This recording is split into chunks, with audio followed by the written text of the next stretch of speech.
Hi, my name's Richard with FPSstrategies.com. In this video, we're going to go over the strategy spawn hunting on the map Array. Now, we recommend, if you haven't read the text yet, go back and read it. It goes into much more detail, much more analysis than this video. This video really kind of summarizes everything that we went over to put it in more perspective. If somehow you're watching this video outside of FPSstrategies.com, we recommend you go to our website, sign up, and we can send you our latest videos and our latest in-depth strategies. Now what we're looking at here is a bird's eye view of the map, and what I want you to pay attention to are two things. One is where people are spawning, and we're putting up markers so you can see where that is. And two is where they move after they spawn. If you notice, people, like we said, they move from the edge towards the center of the map. While watching this, see how good you are at pointing out the different types of players we talked about in the strategy. From the confident players who sprint straight towards the center, to the tactical players who wait a little bit, sometimes they activate kill streak rewards, and then the noobs who just kind of don't really know where to go or what to do. Now also what we can see from here is the highest traffic area on the map, and we're going to go ahead and mark that with an A. Now if you remember, this is the area you want to avoid. As you notice, each person that runs in here dies. As soon as you get there, someone else is coming from the other side, someone else is coming up behind you. It's just not a good place to be. Now we're going to go look at the other side of the map, and this is where I'm going to show you the absolute best spot to spawn hunt. Now remember, when you select your own spawn hunting location, you want to find 3 to 4 spawn points that are all right next to each other. If you pick 2, you're never going to move far enough away from them for new people to spawn. And if you pick 5 or more, you're just going to have too many. You're not going to be able to handle it. You're not going to be able to really understand the terrain between those. 3 to 4 is the optimal number you want to shoot for. Looking here at the bottom of the map, we're going to draw a line to show you the area you want to cover while spawn hunting. When going along this area, remember, you want to stay along the wall and you want to keep moving. By doing this, you guarantee that no one's going to come at you from outside the map. It's impossible. No one's going to come up behind you because you're moving fast enough.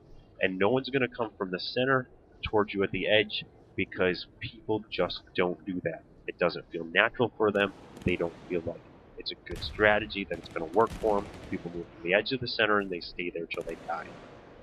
Now again, we're marking the spawn points, and as you can see, it's very predictable. People are spawning from the right to the left in a perfect pattern. People are running as soon as they spawn straight towards the center, most towards that high traffic area I told you about. Right, now we're going to move in on our character FPSstrategies_com, the underscore because PlayStation Network doesn't let us use a period on our account name, and we're going to see what spawn hunting looks like at a first-person perspective. Notice as we go by the high traffic area, you can see how many people are running in there, you can see how congested it is, and you can see people are dying left to right. Just stay away.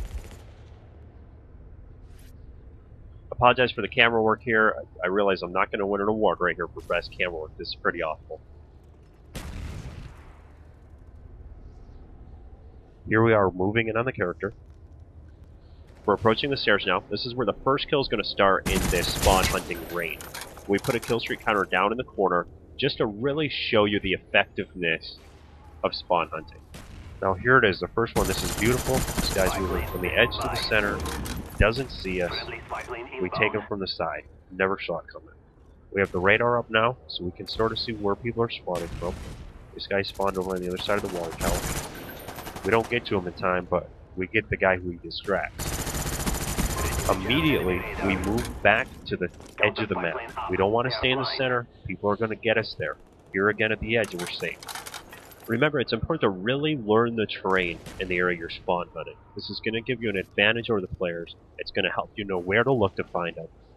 This is evident with the next kill. This guy would have had the better of us if we didn't know the terrain, but we were able to react quickly and still take him out.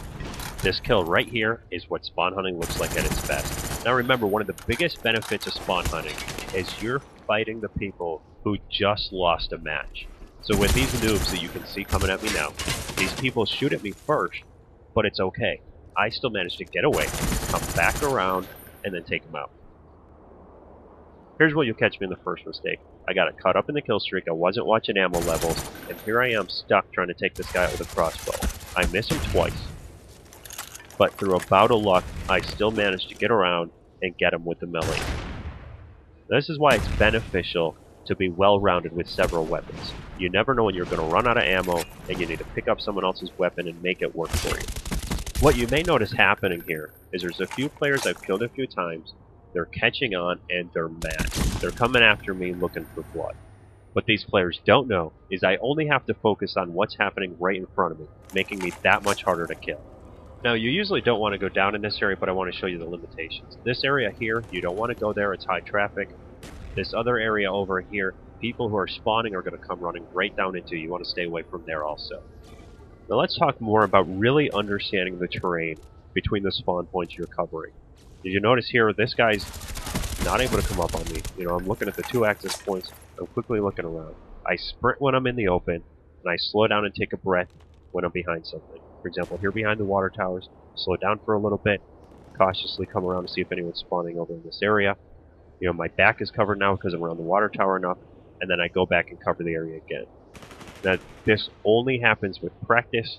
Again, we recommend hosting your own private game and practice running around between the areas you want to cover on any map with the spawn points that you choose. Now right now, because I haven't seen anybody for a while, this is allowing the person who's running in first place to get ahead. As you notice, they're 4 kills, you know, 200 points ahead right now. And if I don't find some people quick and start speeding up my kills, they're going to win. This isn't necessarily a bad thing, because what we teach and what we aim for is to be in the top 3 each round. We're still on track to do that. We're going to break the rules here a little bit and leave the spawning hunt area. I'm going to show you another place on the map that's really good for building up kill streaks and for getting kills if you do it right. Now I want to note this area we're about to move to is unique to the map array. There's really no place outside of the edge of the map like this other than here. There, I'm going to go in an area I told you not to go, but notice how I stay behind this truck. I run along the building so no one can come at me from the left. As I come around here, I quickly check to my right to make sure no one's coming, and I'm going to run into this high traffic area. I'm going to sprint through it as fast as I can. This area here, this room you want to stay out of also, because there's 3 different areas you can approach. Now let's talk about this hallway here. Okay, in this hallway, you're completely protected in the very, very center of the building. There's no entrances there. There's 2 avenues of approach, because it's kind of like a long hallway. And as long as you stay against the wall and away from the windows, people can't see you from the side because they're too low. You still want to keep moving. Just running along and peeking out these windows, you'll see people running from the edge of the map towards the center, right towards you, and they're easy pickings. Because the claymore is protecting the other door, this area here would be my point of most concern. This is where someone could quickly run up and get me from the side while I'm looking out a window. I don't want to keep my back to that area too long. I don't want to look out the windows too long. And I also need to listen so that I can hear them coming. So we don't really get to see it in action, but in the strategy we talk about using other people's kill streak awards to your advantage. With the spy plane, because the player can only see where you are in increments, the best thing to do is to move quickly and to change directions often. This way you'll approach them from a direction completely different than where they think you are.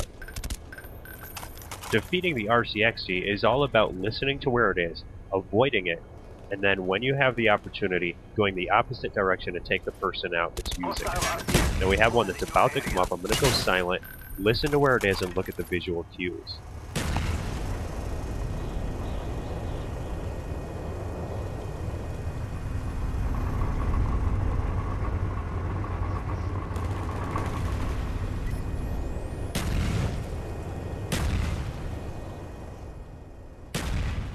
You can tell by listening to the RCXD, the only chance it had of getting me was coming up those stairs, which I checked to make sure it wasn't coming. The other kill streak reward we talked about taking advantage of is care packages. If someone drops a care package, you can follow it in, and you can just wait until they try to pick it up and take them out. Sometimes you can get double kills, sometimes you can get triple kills as everyone runs towards that care package to try to get it for themselves. While we're on the subject of kill streak rewards, you'll notice I held down in the napalm strike for a long time. I usually activate this right after I get killed, but because the clock is running short, it was time to get rid of it. So there it is, with spawn hunting, a 20 kill streak. It's really that easy. Now here at the end, I make a mistake, look out the window a little bit too long. I don't react fast enough, this guy takes me out, but it was still a great run. Again, I'm Richard with FPSstrategies.com. I hope you enjoyed this video. Go out, try spawn hunting, get it to work for you, and then come back to the site scroll down, go to our discussion threads, and share your spawn hunting experiences with us. Also, please go to YouTube and like this video, and also go to Facebook and like our page. Thank you for watching.